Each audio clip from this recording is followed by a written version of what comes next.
How you guys doing? I got another video for you guys. I want to talk about PlayStation VR.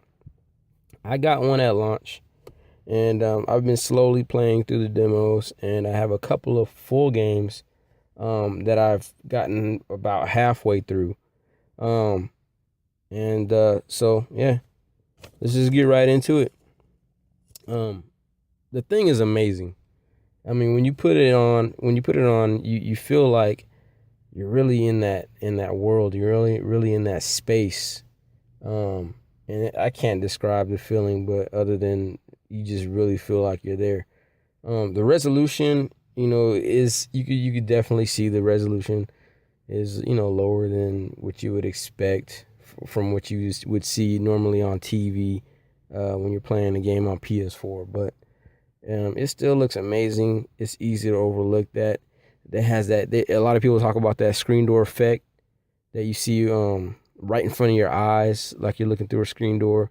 You see it, but for some reason, when you're into the game, your eyes bypass that. You see it at first, but the more you play the games, the it just goes away. It vanishes.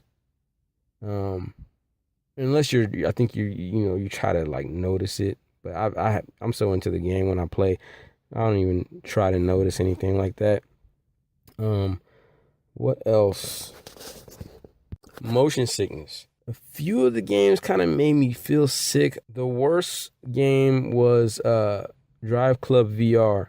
Drive Club VR is cool when you're going straight, but when you make those turns, it doesn't make me feel sick. It just makes me feel dizzy. And the more I played Drive Club, the better it got. I played the demo of Drive Club VR 3 times. The second time, it was a little bit better. Maybe because I was expecting it. So, I don't know. Maybe my brain is just adapting. The third time, I would probably say 10% dizziness. I didn't feel really dizzy at all. I knew that, that feeling was there, but it was very, very minimal. And so I'm wondering if I played a fourth time, a fifth time, a sixth time, would I even feel it at all? So, but man, Drive Club, man, when you first I jumped into the Ferrari California, and I got into the seat, and you see your fake hands on the steering wheel. I'm looking around the car, and then I turn around to look into the back seat, and I actually put my right arm onto this my back seat, or not my back seat, but the seat that my back is leaning against. I put my arm on there as just to get more leverage so I can turn around more, and I almost fell over because there's no seat there, and that's how I'm it's just like it's not real. And you just told yourself, hey, this is fake, and you're amazed at how real it looks because it's fake. But then something in your brain tells you it's real enough for you to put your arm on the seat, and you're faked out at the same exact time you're realizing that it's fake. So it's amazing. Another demo I tried was Rush of Blood. I can't remember there's another name to it too. I don't know what. Rush of Blood was pretty scary. I saw some videos of people playing it, and they were like kind of like, oh, whatever, So, and I played games like that before on a TV, of course. And I'm like, okay, whatever. It's just, whatever. With the headset on, it brings everything to real life. It's happening. It's not just happening on the screen anymore. It's actually happening to you. So in Rush of Blood, the demo, you're going through this corridor, like a haunted house and you're on rails. You're literally on rails, like you're on a track, like you're inside of a train or a wagon or something. I don't know. But so you're going down this hallway. This creature jumped out from the right, and I actually screamed, cursed. It surprised me that bad, and I felt like it was happening to me, not just a character on the screen, or not just the screen, which is like 8 feet away from me. it happened. The thing was right next to me. I had to look to the right to see it because it screamed in my ear. I looked to the right to see it, and it was screaming in my face. So that was pretty nerve-wracking. And then from there, the nerves started to build. And I've never felt like this before in my life. I look to the left slightly, and I see two like zombie, decayed looking ghost women to my left. And I look, I completely turn my head and look at them, and I have to turn away because they're like right in my face, both of them. And I start shooting at them just out of instinct, just out of fear. And the whole time I know it's fake. But my brain is telling me, dude, you need to get them out of your face. Now, whatever you can do, you need to do it. So I start dumping on them, and they go away. And then, the nerves are building even higher. And I know it's fake. I know it's a game. But my nerves are just building to a point to where it's like, I don't know if I could take another one of those. And so we keep going further down this hallway, and you see these pigs, the bloody dead pigs, and they're just kind of squealing. They're huge. You gotta look up at them, and they're squealing and squirming. And I told myself I don't think I could take another jump scare like that.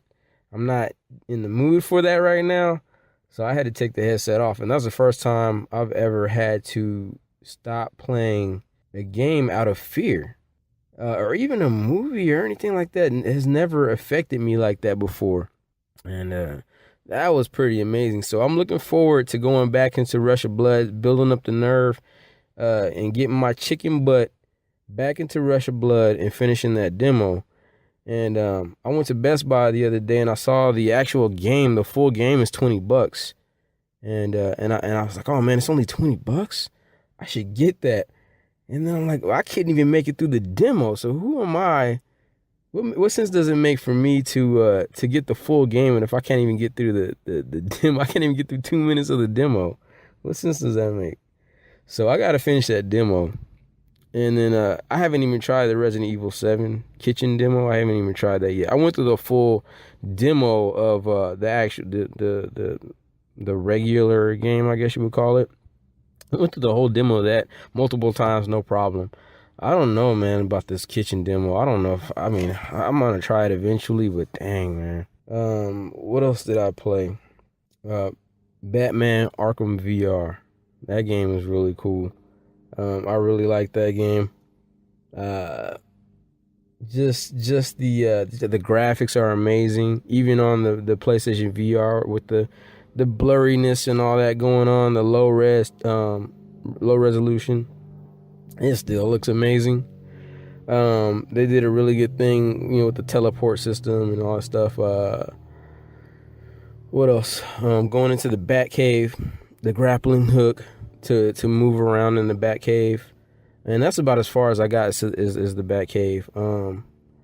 Being able to see Batman up close, not to spoil anything, but there's a part where you are looking through the files of Batman, Robin, and I think Nightwing, and maybe some other characters later on, I don't know, but seeing Batman eye to eye is kind of weird, man. Just being the same height as Batman. I'm not a tall guy. I'm not as tall as Batman. I think Batman is 6'2". I'm not 6'2".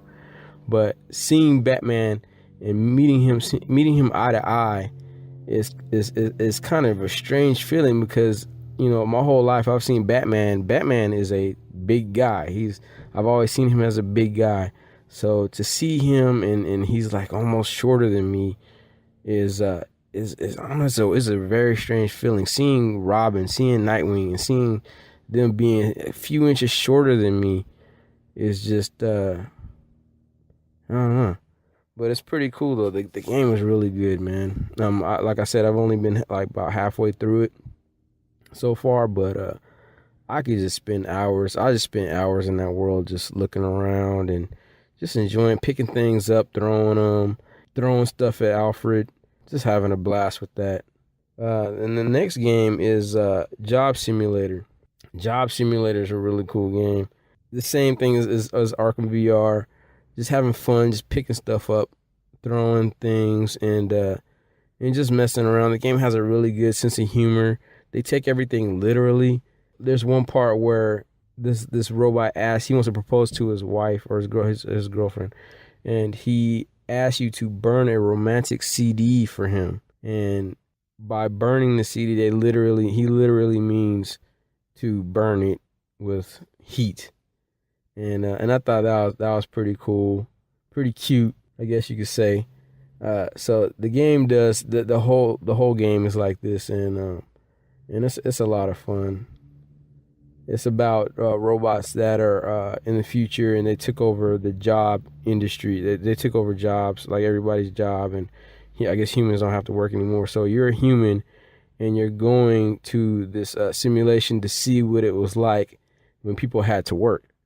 And the robots, they, like I said, they take everything literally. They don't get it right, but it's a really fun game, a really funny game too. Another game is the Playroom VR, and the Playroom VR is free for everybody that has a PS4. You just download that off of the PlayStation Store. There is 2 games that I played on there. There's 2 games that are single player. So the first game I played was you're at a desk or a counter, and there's what are those machines called? The balls, the machine grabs the balls, and it drops them into toy capsule machine. Yeah, it's a toy capsule machine, and you get coins, and you swipe up on the touch pad, and these balls come, or the claw machine grabs the balls, drops them down, and you pick them up.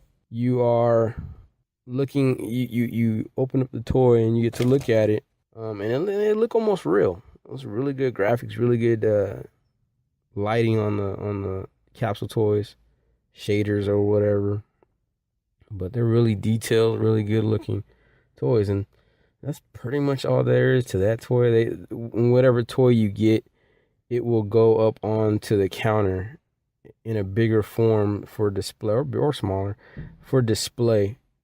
And so that was pretty neat. The next game is kind of like a Mario game, and I really hope that Sony fleshes this game out and makes it a full retail title, because I thought it was really good. But you are the floating camera above this little robot, aka Mario type character, and he can jump. He has he can punch, just like Mario. It even has like a Mario style soundtrack. It sounds like it could come straight out of a Super Mario game, the soundtrack. And so with the so you're running around the level, you're fighting other robots, and the graphics are really good.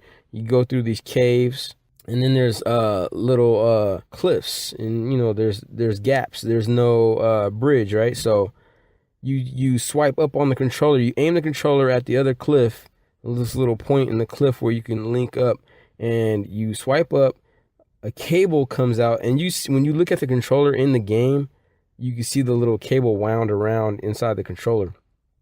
You swipe up, the cable comes out, hooks up to the other cliff, and you make the robot jump on top of the rope, and he walks across.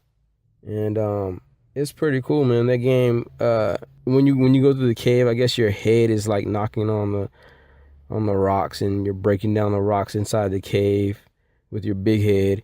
And there's some parts where you're on the edge of the cliff, the robot too, but you are actually looking down, and it's kind of like, whoa, man, I'm pretty high up. Really cool game, really cool graphics, really cool platforming sections to it, really inventive, man, just really, really well done. And it's a shame that it's so short. And I really, like I said, I really hope that they flesh it out and make a full game out of this, because it was pretty amazing. And that was the Playroom VR. And the final thing I want to talk about is tracking issues and the Move controllers. Tracking is, for the headset, is great. It's pretty much flawless because you have the lights all around the headset, front, sides, and back. it works. The Move controllers, they work, but if you turn around and your body obstructs the view of those controllers, the camera's not going to see them because it's only one camera. I wish that they figured out how to put another camera behind you. I think that's all they would have needed, to make it run a lot smoother. But yeah, if your body obstructs the view of that controller, between the controller and the camera, it's not going to pick it up, and your controller's going to go all crazy and wonky, and all you have to do is just put it back in the camera's view and it's back to normal. Most games I've played, the controller has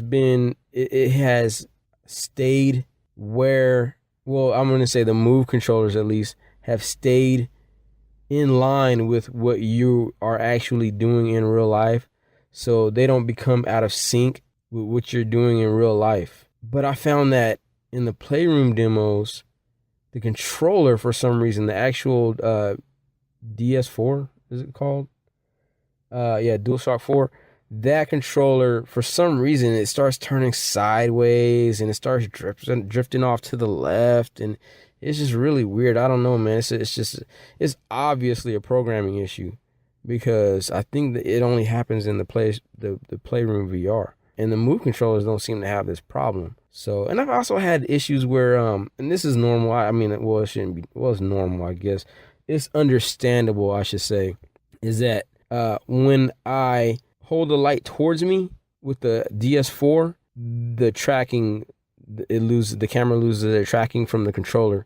And, like I said, this is normal because the light is now facing me and it's out of the view of the camera. So the camera has no idea where the controller is anymore. So in the future, maybe if they had a light on the bottom of the controller too, so at all times it would know where the controller is. I don't know, but there's a constant jitteriness to the environment. Like if you're in a car in Drive Club VR, the car constantly has a little jitter to it. It shakes a little bit, which is weird. I don't know what they can do about that. I played Rigs. The Rigs demo did the same thing. It wasn't as bad in Rigs, but it was still there. I don't know if this is a software issue. Maybe in the future sometime. I mean, in the future, they can figure it out, program that out of it. I don't know. I hope so. But I hope it's a programming issue. I hope they figure it out. Or if it's a hardware issue, hopefully in the future, Sony comes out with a better camera, better Move controllers, better actual controllers, just better hardware for those of us that want that, pristine experience with our VR. Because I've never played anything on Oculus or the HTC Vive, but I hear that there's no jitter in those games. They're perfect. So I don't know, but I mean, it is an issue, but it's not. I'm just happy to have VR. I paid a cheap price compared to the competition for it, so it's good enough for me for now as my first actual VR experience. I'm happy with it. And so, what else? The games I'm looking forward to right now are the X-Wing demo on that PlayStation. Not PlayStation. What am I talking about? The Star Wars Battlefront. I guess they're gonna have an X-Wing VR mission exclusive to that game. So I'm really looking forward to that, flying in an actual X-Wing and possibly doing the Death Star mission. That's gonna be really cool. Ace Combat 7. I'm really looking forward to that. Being inside the cockpit of a F-22, but flying around and looking around the cockpit, doing barrel rolls, just dogfighting in an F-22 or F-35. I think that's gonna be really cool. And also, of course, as much as I am not looking forward to this game, I am looking forward to it. Or should I say, as much as I am not looking forward to this game in VR, I am looking forward to it. And that game is Resident Evil 7. I can't wait to play this game in VR, but at the same time, I don't want to play it in VR, but I'm going to force myself to play it in VR because I think that's the best way to experience this game. A lot of people saying that they got sick from the controls, but they got time to fix it. Hopefully they're working on that right now. I can't wait to try it. I'm gonna try the kitchen demo. I'm gonna build up the nerve to try it, and hopefully, I like it. And yeah. So, what are you guys looking forward to the most on PlayStation VR? What do you think about PlayStation VR? You think it's cool? You're excited about it? You happy you have it? You don't like it? Let me know in the comment section. Let's talk about it. Thanks for watching. Thanks for listening, and I'll see you next time. And I also hear that PSVR is outselling the Oculus Rift, which is pretty exciting. So that means that there is a demand for VR, and hopefully the medium continues to get bigger. Hopefully it'll be mainstream someday, and it'll be a real VR games will be actual games, side by side with the games that we play today. And because man, I'm loving this VR. I want it to grow. I want it to continue to get bigger. And yeah, it's gonna be great.